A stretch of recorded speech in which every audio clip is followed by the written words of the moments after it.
Hey, what's going on, everybody? Welcome back to the channel and welcome to Alaska. We are getting started for a brand new day. We're going to do a little bit of guiding today. I'm not sure if we're going to do salmon fishing, but that's what I want to talk about today in this video. So what we do out here on these boats when we're salmon fishing, we're doing a lot of, using rigs like this, rod and reel setups like that, using downriggers, and we're also using banana weights and other types of weights that look like this right here, and these are for our lead lines. So we'll set out, like, if say we have 4 people on the boat, we'll set out 2 lines down on the downriggers here, okay, down to various depths. We try to figure out what depth zone the fish are at, and then we will have, for the downriggers, usually something, a flasher of some sort. This is called a no drag flasher, 360 flasher. We'll do something like that, and then you have a length of leader that goes from that flasher to some sort of teaser or bait, or something like that. Usually it's a cut plug herring. So let me show you if I can get this opened.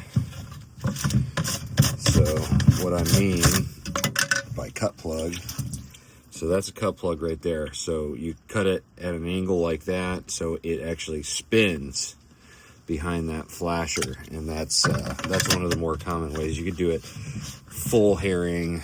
You can do all kinds of things. I'm gonna wash my hands real quick because they're gross now. But anyways, so we present a lot of different things. We've even used things like this. I've actually got one in my pocket. So recently we've kind of been experimenting more and more with artificial, so we don't have to deal with the herring as much. And the other day I was out and I was fishing with a lot of herring. Ended up running out of herring, and they weren't really biting any of the spinners or the spin fish or any of those other artificial baits that we troll with. And so I ended up having a Z-Man diesel minnows pack in the cab that I brought for rockfish. And then I also had some of the Headlock HD. I had some 6-ounce Headlock HD jigs. I'm gonna take you guys inside real quick. So this is the boat that I've been captaining. But anyways, so what we did, I'm gonna take this off of this roll here. So I didn't want to switch everything to this setup, because the guests don't want to experiment. They want to catch fish. But I thought it was the time to at least give it a shot. Go out there and try something real quick, because I had really good vibes about it. I had this feeling, this gut feeling that this would be the deal. So I ended up rigging up a Z-Man diesel minnows. This is the sexy mullet color, and I put it on that 6th ounce Headlocks HD jig. We've got it on a 40-pound test monofilament, and then we've got a big barrel swivel snap at the end. And this is about probably a 3-foot leader. I tried it also with a 5-foot leader, and then you have that attached to the flasher, and then from the flasher it goes to the downrigger clip, which is how it's attached to the downrigger ball setup. So what I found was this right here is an incredible salmon bait right here to troll with. So the really cool thing about the diesel minnows that we've known for a long time is it has this really neat hunting action. And I used it behind both a regular traditional flasher and also the 360 flasher. And that the 360 flasher, you know, kind of goes in a circular motion as it goes. And so it's kind of like pulling that swim bait, you know, in kind of a small circle, but it also has a hunting action as it goes. So it's kind of moving all over the place, having a lot of action. And then behind a regular flasher, it does the same thing. It has a really cool hunting action. And man, it just looks like all the bait fish that we're seeing in these salmon stomachs, like the coho salmon. And I got to tell you, man, it outfished live bait.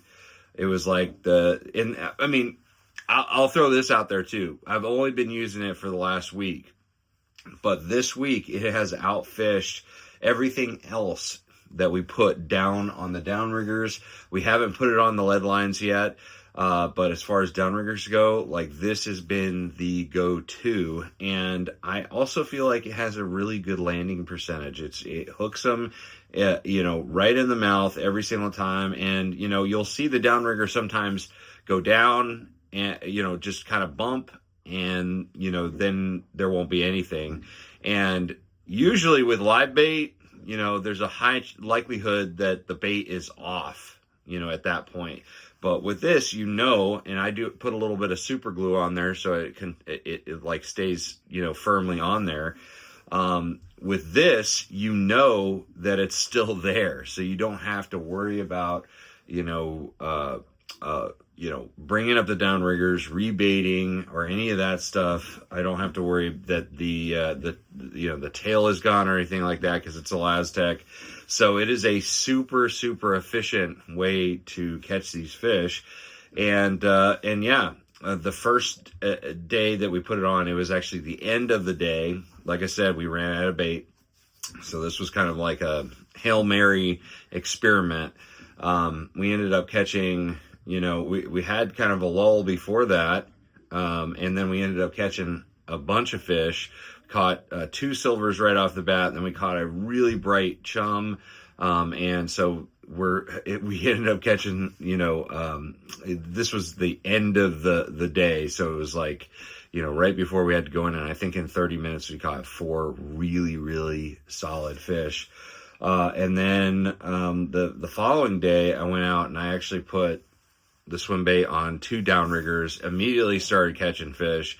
And then we did have a lull, and I experimented with some other baits. You know, I took this off and started working some other baits. And I think what happened was we just weren't around the fish. You know, we were kind of just close enough to the fish to see some of the other boats catching them, but then we were just outside of that school. But we went fishing like herring and some of the spin fish and things like that for a while, and finally I gave back up and put the swim bait back on, and we smashed them. It was really, really cool. So that is what I'm using here in Alaska. There's a bunch of you know, colors that are really well suited for, you know, a salmon. You've got like the Nuke Chicken, which has some pink and chartreuse in it.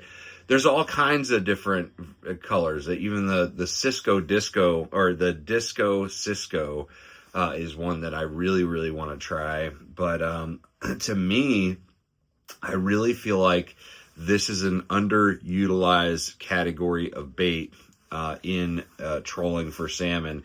And I think it's going to be a really, really big deal. So anyways, that is what I've experienced so far. Save your bait. Don't go through a bunch of herring. Throw you on a diesel minnows. I still put it on a very light jig head. You can actually get a bigger hook than this, which is something that I'm gonna bring up for next year. But overall, I think it helps it track the right way. But yeah, guys, that's what we're doing up here. It's pretty exciting to bring some bass tackle up to Alaska. I mean, I've been doing that for years for the rockfish because they're very similar to bass. But for the salmon, I did not expect that. And the crazy thing is, I've heard, you know, I think somebody brought up a chatterbait a couple years ago, and they threw it on a trolling rig, and it worked great too. So that's probably the next thing I'll experiment, since I'm such a fan of chatterbaits. So anyways, guys, oh, by the way, this is the 4-inch version. I'll put a link down below for that. And also, they've got the 5-inch version. I think that might be a really good one to experiment with king salmon sometimes, maybe even just for the cohos too. But overall, check this out. Diesel minnows. Oh, the diesel minnows for salmon. It's a winner. It works. Anyways, guys, I'm going to see you out on the water. Make sure you trust the process.